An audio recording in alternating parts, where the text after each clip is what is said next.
We continue our conversation about the swing state. This episode is brought to you by Global X. Since 2008, Global X ETFs has been committed to empowering investors with unexplored, intelligent solutions. Global X specializes in exchange-traded funds that offer exposure to the artificial intelligence ecosystem, including themes like data centers, robotics, semiconductors, and cloud computing. To learn more about Global X's entire suite of ETFs, from covered calls, fixed income, emerging markets, and more, visit globalxetfs.com. State of Nevada with Fred Lokken. He's a political science professor at Truckee Meadows Community College in Reno. Professor, welcome. Thank you. So Nevada has the fewest electoral college votes of all the swing states. So what makes it so important to the candidates? Well, as we know, we live in peculiar times for our national elections. The Electoral College votes have been relatively close, and we start the election cycle with about 43 or 44 states that have already made up their mind, regardless of what the campaigns and the party candidates do. They're going to vote their party, either Democrat or Republican. So for those states that fall in this battleground state category, we become important because we ultimately provide the electoral votes that are needed to get there. Now, admittedly, the math with the larger number of electoral votes for the firewall in the upper Midwest or something like a North Carolina or Georgia is understandable. But when it's tight, 6 electoral votes can make the difference of getting over that 270. So it does make a state like Nevada, which is a very relatively small state in the union, in terms of its political influence, now much more influential than it should be.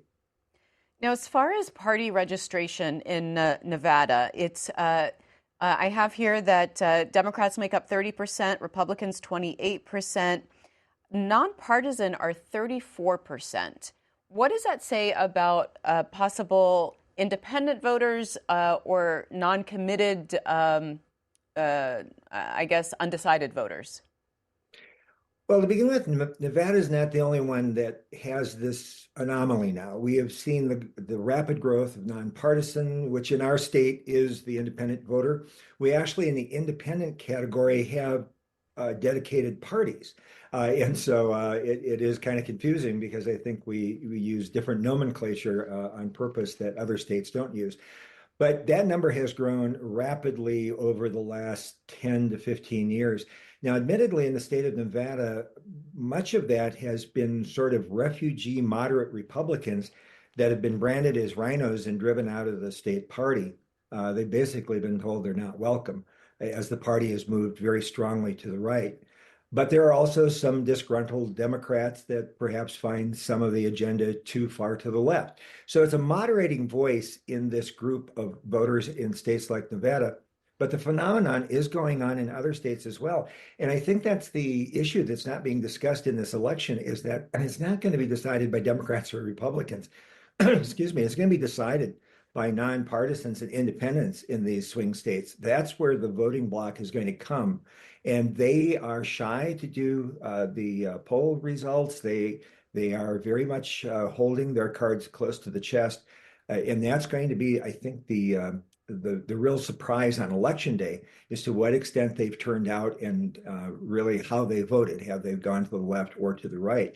My thought is it's difficult in Nevada for many of our nonpartisans to cast a vote for a Republican like Donald Trump. After all, they've been driven out of the party by the conservatives, and a number of them have probably left because of Donald Trump as the standard bearer over so many election cycles. So I think that could be a very decisive cycle issue for us here in Nevada as a result, and we watch that very closely.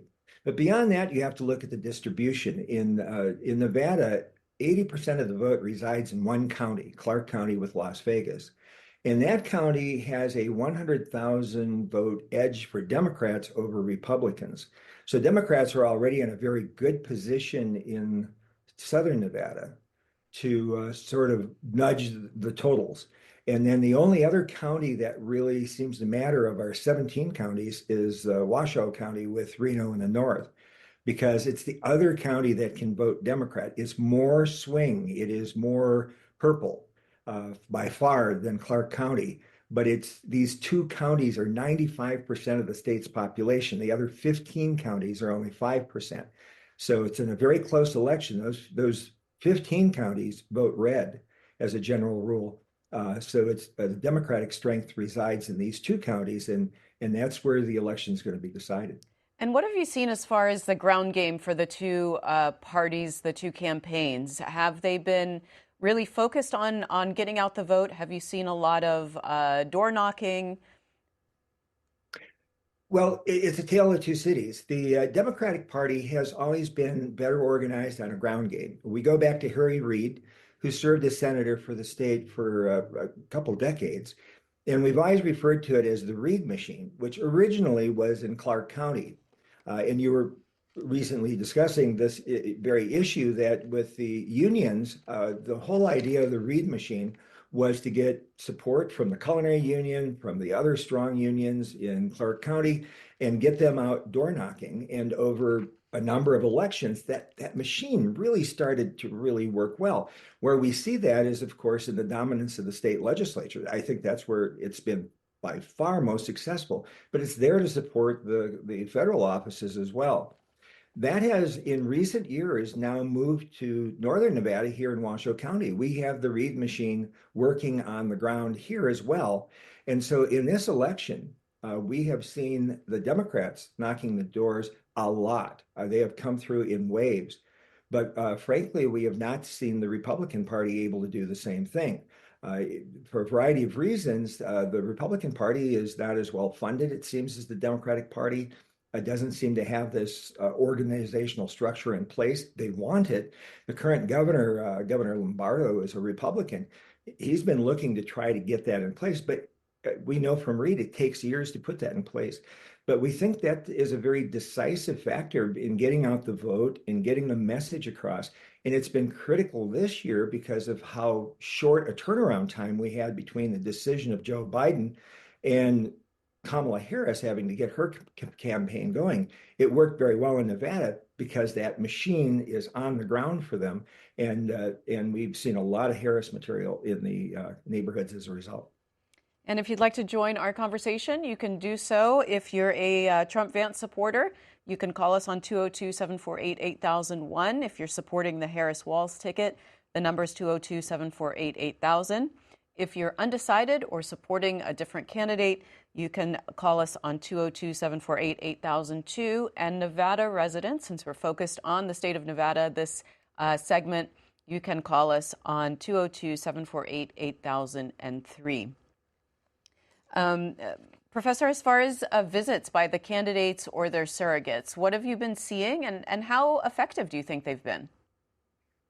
Well, I think they always help. Honestly, when we started the conversation looking at Nevada with only 6 electoral votes, really should not be seeing many visits by the candidates and their surrogates, but we have because of the battleground status. And I think Nevada voters have gotten used to that. We sort of look forward to seeing that. And as soon as about 6 to 8 weeks ago, both reporters and voters were kind of thinking like, geez, we're out of the loop. And then all of a sudden, the wave of visits has really swept the state, both in the north and the south. There's a tendency to go primarily to Clark County, but we also have seen most everybody up here in Washoe at least once or twice. And it does add a flavor, an excitement level, an engagement level when they do this. The rallies are well attended, both for the Democrats and the Republicans. We see a lot of excitement around that as a result. And so I can understand why the candidates do it. It's so difficult in a nation so complex and with so many people. But for the swing states, it's pretty easy to focus on the 7 that are in contention. And so we are seeing a very steady wave. And I think it honestly does make a difference in activating and engaging the voter. Let's talk to callers and start with Stephen in Pittston, Pennsylvania, a Trump supporter. Good morning. Good morning, Mimi. Being a Republican, I feel compulsive to be able to vote for Trump, although I don't agree with either candidate. As far as I'm concerned, the United States deserves better than these 2 candidates running for president. But the reason that I'm really looking to vote for Trump is mainly because of Israel. I'm very concerned that over the course of this campaign, we've heard very, very little from the squad. And that bothers me because if they're not saying anything and they're not coming out and voicing their opinions, that means a deal has been made between the Harris-Biden administration to give them what they want once they're elected. And that worries me because many people are anti-Israel now because of what's going on over there. Israel is our only ally in that area. Israel is the only country that'll fight for us and put down their lives for us to keep us safe on this side of the ocean. So that's the main reason why I'm voting for Trump. Other than that, there's not much to choose from either one. All right, Stephen. Professor Lokken. Well, in terms of foreign policy, it's kind of funny. We always in our classrooms teach that it's domestic policy that motivates the American voter. Foreign policy is very much an exception because we feel the impact of domestic issues. Often the foreign policy issues just don't seem to directly impact us.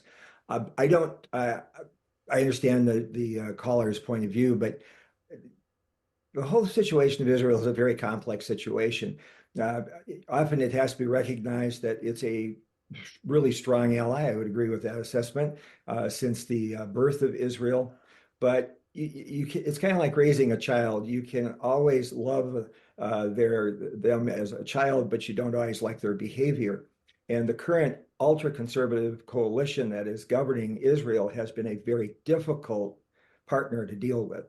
And that's true not only for the Americans, but for all the other countries that count themselves as allies of Israel. The United States does have other friends in the Middle East. We work very closely with the Egyptians, the Jordanians, the Emirates and Saudi Arabia. But there is a tremendous foreign policy presence that Joe Biden's been able to put into that region to keep us from tipping over and becoming a regional war. I would agree with it. All voters should be very concerned about where the Middle East is going to end. We've had no one anticipated this longest war we've ever seen in the Middle East, and it just does not seem to end. But it is likely not going to be much of a voting issue on November 5th. And we have a caller in Las Vegas, Nevada. Rebecca, good morning. Good morning. Go right ahead, Rebecca. Hello. Yes. I would like the professor to talk about what happened on December 14th, 2020, here in Las Vegas and throughout the state of Nevada, when Michael McDonald and the RNC here in Nevada signed fake electoral votes in an attempt to disenfranchise thousands of Democrat voters here in Nevada. And also, you had Jessica on early. And when someone asked her a question about how the Review Journal made the decision to who to endorse, I would like the professor maybe to talk about who owns the Review Journal here in Las Vegas, and I will take my answer off the line. Well, I appreciate Rebecca's call and for being up so early here in Nevada on the West Coast. The Nevada election and our whole process of voting is probably one of the best in the country. We have been a leader in electronic voting. We have a simplified structure of only 17 counties, so it's easier to coordinate with the Secretary of State's office. There have been all sorts of fail-safe procedures that have been developed over the years. And we do occasionally have someone who tries to vote illegally, but they get caught and they get tried and convicted. We had a case in 2015 and we've had another case from 2020. So there is no integrity issue in Nevada, but unfortunately the Republican state party has chosen that tact. And certainly the perception from the Attorney General's office and the Secretary of State's office was that this was an attempt to disenfranchise Nevada's voters through an legitimate election process. The problem that they have had in this case is that there isn't any state law that could necessarily apply. So they were reluctant to bring charges in the beginning. We saw charges brought in other states. Then they did finally try to bring those charges and they wound up being dismissed because we really don't have a law that they can use effectively against it. We have doubled our efforts in the state of Nevada to make sure that the process is transparent and that it is fair and impartial. And there is still a fear that this is going to happen again in Nevada and may happen in other states. That's unfortunate because there are certainly efforts to suppress votes in the United States, but that's not occurring here in the state of Nevada. It's taken a toll on our registrars and on the Secretary of State's office. We have had death threats. We have had all kinds of things that should not be happening in an American democracy in 2024. We need to be focusing on the campaigns and respect the decisions of the voters as they exercise it. Nevada has been working to expand the ease of voting in the state. As it was mentioned in the previous segment, we expanded to early voting 10 days before, doing that over the weekends, Saturdays and Sundays in grocery stores and libraries. We have now ushered in during the pandemic mail-in balloting and have made that permanent. And Nevadans have embraced mail-in balloting. We're hoping that will improve voter turnout because Nevada is one of those states that has a very low voter turnout percentage-wise relative to the eligible. And all of these things, including same-day voter registration, is hopefully opening the door wide enough that we can really improve the number of Nevadans that are showing up and participating in our election system. She asked about the Las Vegas Review and about the ownership and their endorsements. Yeah, the Adelson family bought the Review Journal 12 years ago, something like that. The owner of the Sands in Las Vegas, it is a very conservative family. The elder statesman of the Adelson family has since passed. They do promise us that they separate the editorial board from any kind of political influence, but it is well known in Las Vegas who owns the Review Journal. There is a competitor, the Las Vegas Sun. There is the Nevada Independent. So Southern Nevadans have a lot of options for their news, and they generally know where these papers are in terms of their ideology. Kathleen in Indianola, Mississippi, a Harris supporter. Good morning. Good morning. Go right ahead, Kathleen. What I want to talk about today is Mississippi. We are one of the worst states here in Mississippi, and nobody talk about Mississippi. Everything Donald John Trump touched is dead, or dying. We used to live in rural area. Now we in little corners like a one-bedroom apartment. Donald Trump raised everything up high for the rich, and then they left us in this hole. Biden, Obama brought us out. People need to wake up and learn history, or else if Trump get back in, we will not make it. I'm living on $9.33 a month, and everybody else talking about I need more money. I worked all my life. What do I have? I don't have no pension. They done took SNAP. I got Medicaid, but most people don't. They don't have Medicaid chip, Medicaid expansion. So what do we have left here? Us. All right, Kathleen. Professor, any comment on Mississippi? I know that's not your focus. Well, but it is representative of the why we have 7 battleground states, but 43 other states that are very well set. Republicans in states like Mississippi, and then frankly even Democrats in states like New York and the Northeast. Once they're able to control the legislature and the governor's office, we've seen efforts to gerrymander districts so that they perpetuate the control. Mississippi has been one of those states. And in the southern states, about 10 years ago, they passed laws that required photo ID. And for so many, they were so far from maybe 50, 60 miles from the closest place they could get an official government ID. It wound up disenfranchising people that had been able to vote their entire lives. And these are unfortunate developments during times of hyperpartisanship. But it was very difficult sometimes once you create these situations to be able to undo them. It will take decades to be able to work out political shifts, given the way the lines have been drawn to make them guaranteed to be Republican in this case, but in some other states, guaranteed to be Democrat.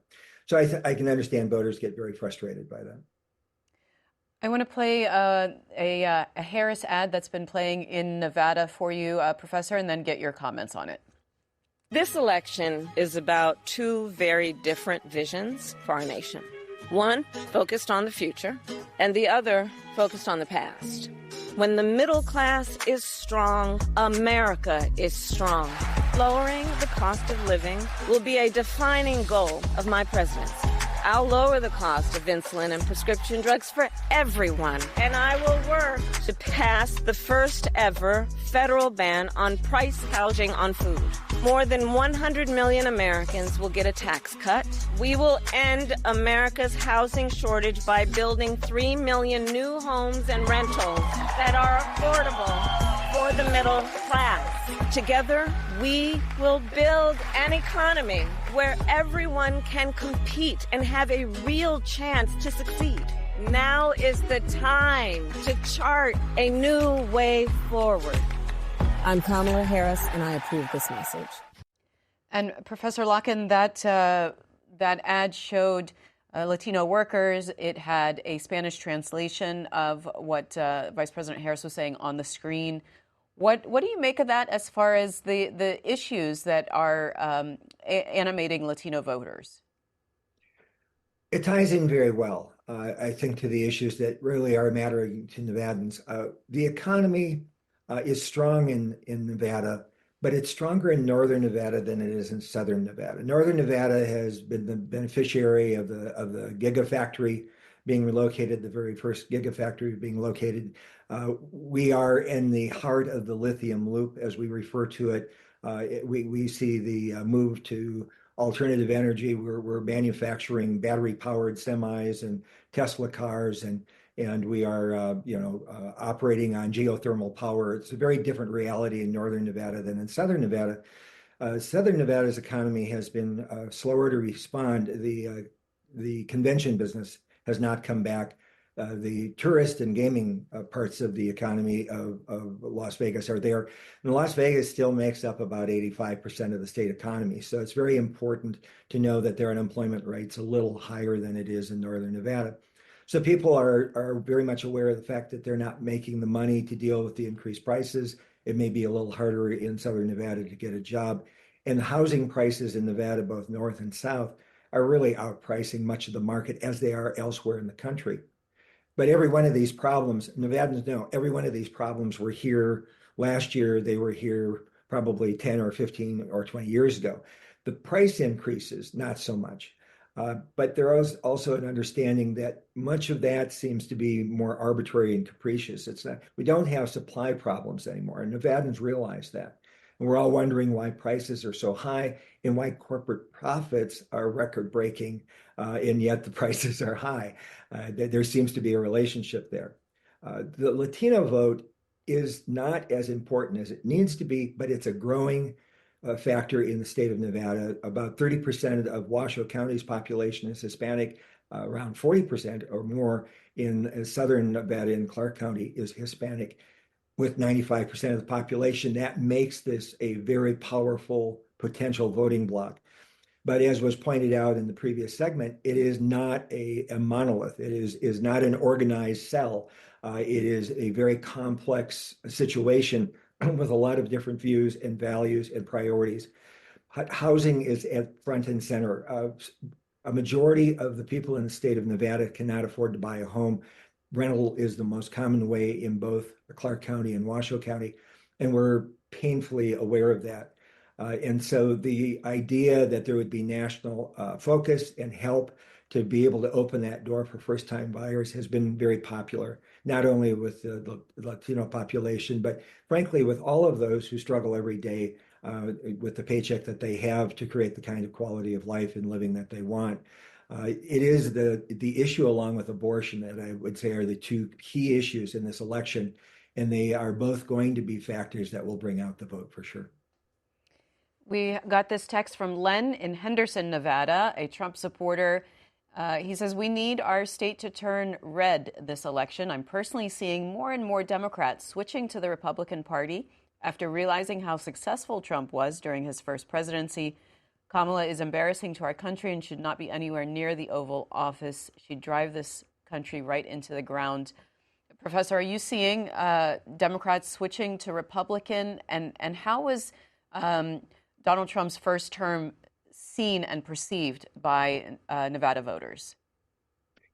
Well, to begin with, it's interesting. Party affiliation in Nevada has been evolving. We've always kind of been a purple state at heart. We've elected Republicans and Democrats throughout our history.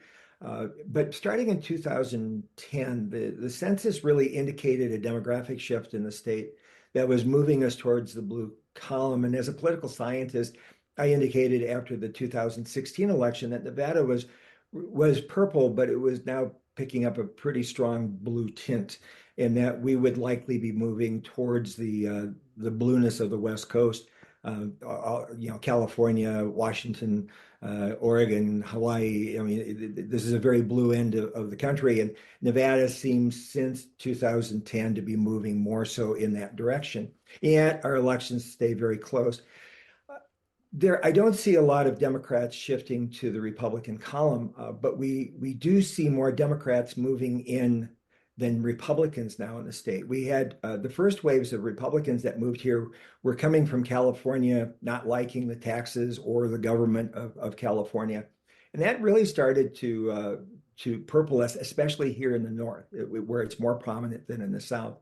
But I would say since about 2014, the South has been picking up a lot more Democrats from Southern California. And now we, of course, because of our economy, we're attracting people from all over the country. And the demographic that's moving here is younger, predominantly male in the North, and more apt to vote Democrat if they vote. So the trick with the Democratic Party is there always seem to be more of them registered, but they are harder to motivate to vote. The Republicans are usually better able to motivate. But what I have seen is a lot of Republicans that don't want to really vote for Donald Trump this time. And that is the first time I've seen that. There is a feeling of fatigue. It has been the same candidate now 3 times in a row. There is a greater debate about how successful that Trump administration was in its 4 years. And I've had any number of people very much aware of the adding to the national debt that was represented by that 2017 tax cut. That's adding like $1 to $1.5 trillion additional to the national debt every year, with no cut in spending. They in fact increased spending for defense to nearly $1 trillion. And so the notion here is less dogmatic and ideological, and it's more on the ground about how am I going to benefit. Harris is a better known candidate here maybe than in the rest of the country, because of her years of service in California. We pay very close attention to California politics as a general rule, and she was very popular here in the spring of 2020 when she was seeking the presidency that Joe Biden ultimately won. And so I think in that sense, plus the fact that she's been the vice president for the last 3.5 years, there's a lot of knowledge and understanding. I think a lot of people are happy to see that Kamala is able to bring her values and her priorities forward. Because she's, as a vice president, has dutifully supported Joe Biden. That has equally been a fairly popular presidency in Nevada. So we generally, I think, don't see Democrats or Republicans really moving too much in the other direction. As they say, the nonpartisans are going to decide this election, and most of those are Republican moderates that I don't think will be voting for a conservative presidential candidate. Jason is next in Montgomery, Alabama, Harris supporter. Hey, Jason. Hey, I guess my comment is I'm voting for Harris Walls, because Trump has already declared, and the people around him have declared, they want to put loyalists throughout the executive. He wants to surround himself with loyalists. The professor keeps appealing to the independence of Arizona voters, and that seems to be this common refrain across multiple states. People are talking about the value of an independent voter and it being independently minded, but Trump has said that's not what he wants. And on his way out in 2020, when he was illegally trying to overthrow the result, he was trying to surround himself with loyalists and to do what he wanted. But he had people like Bill Barr and and others around him that said, no, we're not going to do that. That makes no sense. And so now he's saying, I don't want them. I want to put in people that are going to do what I say do, regardless of their oath to the Constitution, regardless of the law. And that's not a person that I feel like should appeal to anybody, not to mention independents, quote unquote, because he wants what he wants personally. And in this particular instance, I would say he wants to be president again because he wants get back. He wants to be vengeful. But on top of that, he doesn't want to deal with the legal cases that he's facing. And so if he gets back in office, the vast majority of that goes away, if not all of it, and he gets to do whatever he wants in office. And all right, Jason. Suffer as a consequence. Professor, any comments on that? I think it reflects, again, our partisan frustration. Most voters are not that left or that right. And we just, there was a caller earlier that commented about the quality of candidates. I think when I talk to my students, they're often surprised at who our nominees are. How did we get there, right? Because most voters in America don't pay attention to what we policy wonks do. They don't really get interested until about right now. And they raise their heads, and it just kind of overwhelms them with the issues and things that are going on. We do have an election that offers a very dramatic choice, a real difference between the two candidates. And I think this caller is sensing that. But it also points to the frustration that most voters are having, the stress that has been in voting over the last now almost 12 years.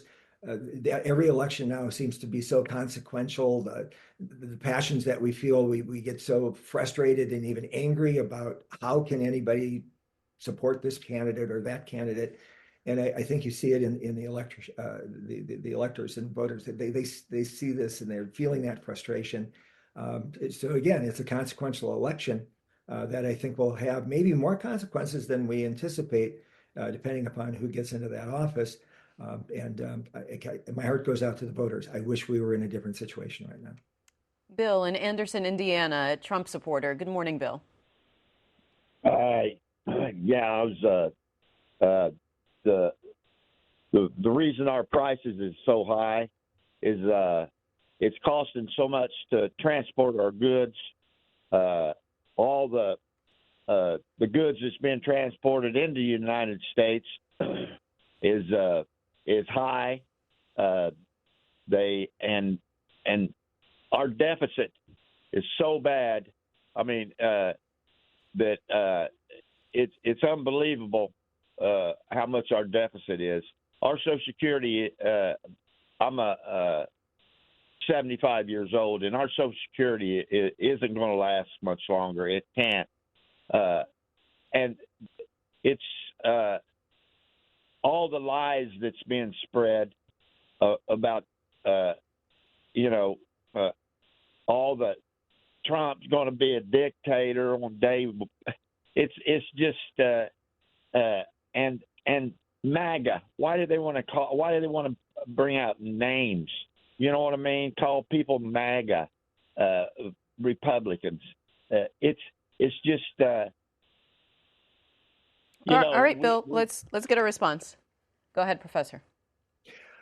Well, I think people react the way they do to Donald Trump because of what he's saying. I mean, it's the message that is really pounded out there is he's saying these things. He's bragging about the dictatorships, and he's saying what he was going to do on the first day, and the sentiments are out there for every voter to see. In terms of the economy, it's always politics, right?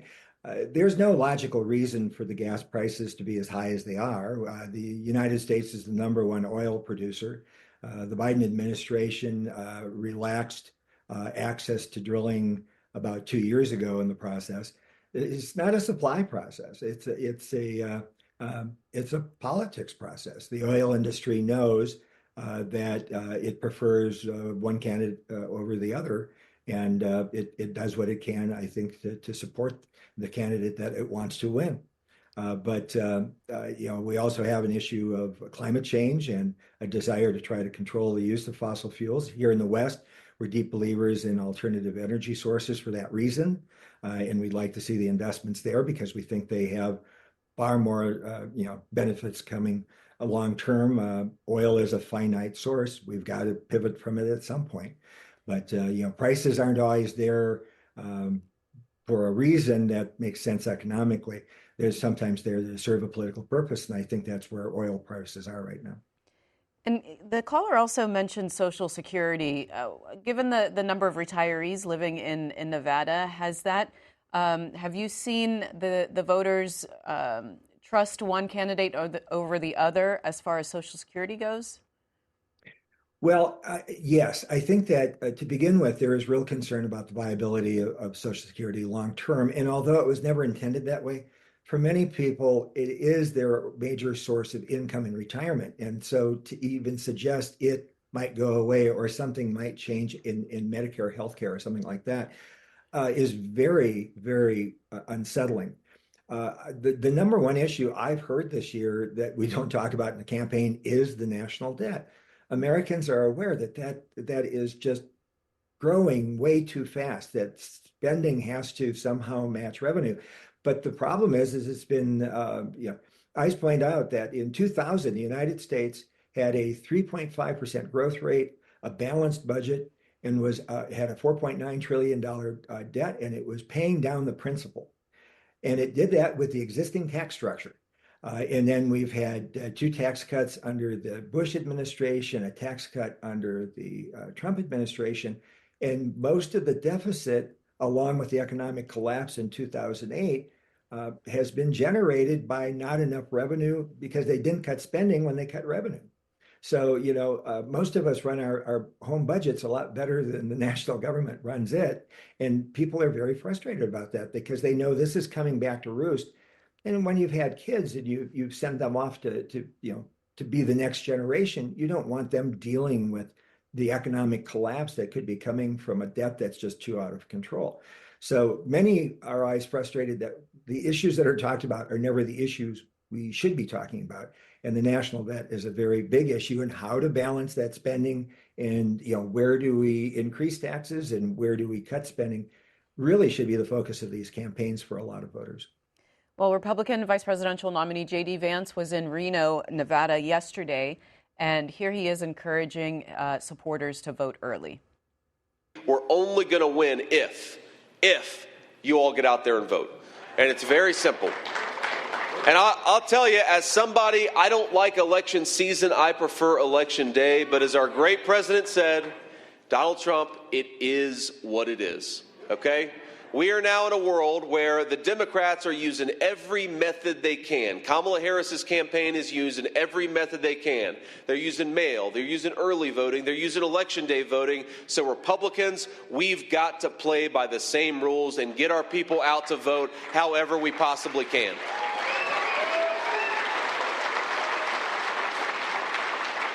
So let's get out there and vote early. Let's get out there and vote by mail. Let's get out there and vote however makes the most sense. Professor, any comment on that? Well, I've done interviews in the last few days about the early voter turnout, and there's an indication that Republicans are voting and that they're maybe ahead by 2% or something like that. This is the big shift. I mean, in 2016 and 2020, Republicans were basically told to not vote until Election Day.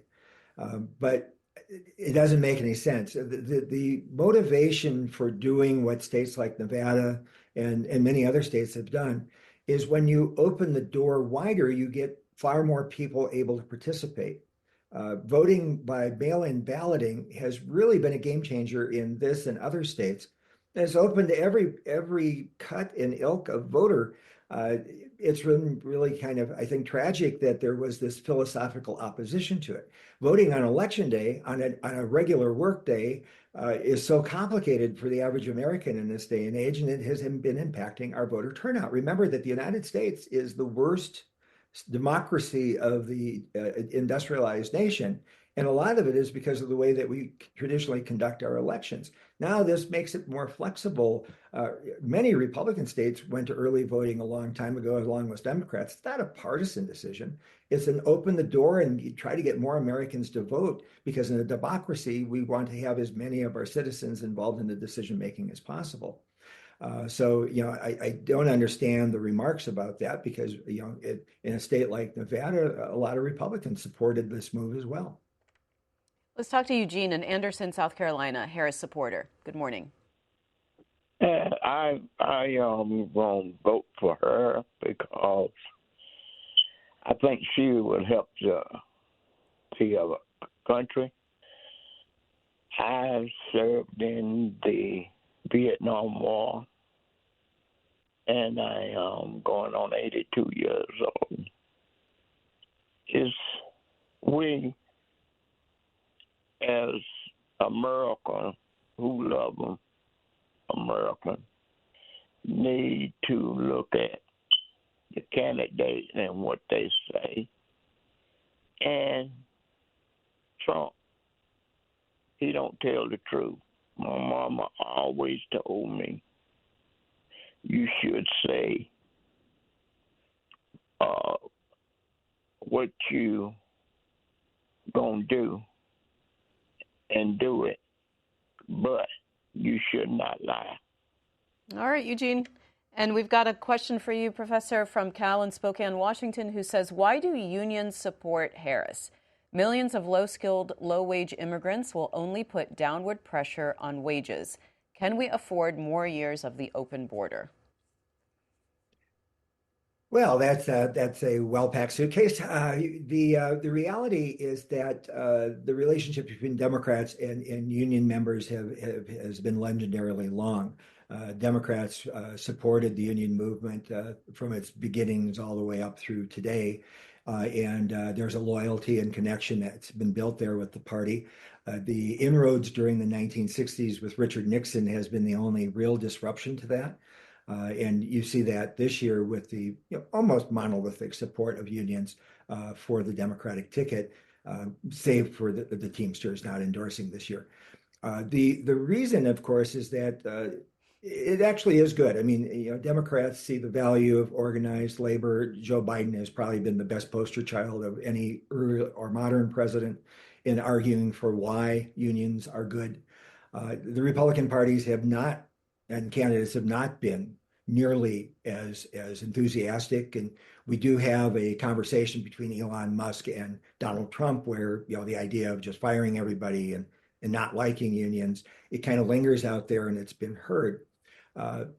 We have a labor shortage in this country in certain areas, certain types of work. And the immigrant labor, the migrant labor, those who come to this country seeking a better life are the ones that have been filling those positions. And if they are not coming, we have a problem. It's not a threat to the unions. It's a threat to the vitality of the economy.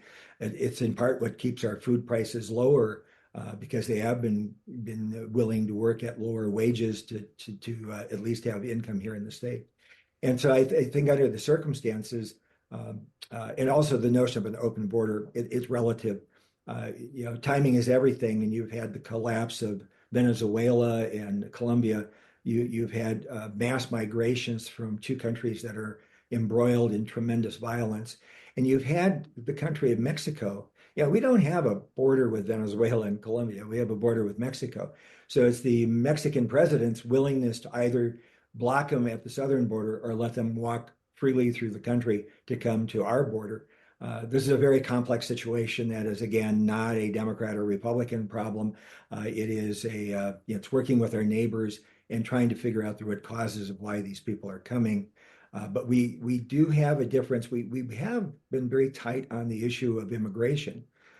The issue here at the border has been refugee status, people that are fleeing violence because their lives are threatened. And the United States has had a history of wanting to be helpful for those who are seeking refugee status. But frankly, the border is under control right now. It was a period where it had, just as there was a period under the Trump administration. So it would be the bipartisan solution that has historically fixed immigration in America, and Democrats and Republicans have something on the table. If that's it, they should pass it, and we could move on to other issues. One more question for you, Professor Lokken, before we let you go, and that's from Lori in Kent Island, Maryland. Why are Native Americans not brought up in this race as a specific group? Because statistically, they're extremely small. Native Americans now make up something less, it's like 1.5% of the American population. And in a society our large, you really focus on numbers that matter. Native Americans have been able to participate in federal elections since 1920. We have seen in Nevada, we've seen test cases to improve their access to the ballot, and they've won in court. But they are experiencing serious voter suppression in some states. In South Dakota, for instance, they shifted from allowing post office boxes to requiring a mail address, which disenfranchised a very large number of Native Americans on reservation. So they're a population of need, but in America, you have to jump up and down and be significant enough in numbers to sort of matter in the electoral process. All right. Fred Lokken, political science professor, Truckee Meadows Community College in Reno. Thanks so much for joining us, sir. Thank you, Mimi. Glad to be here.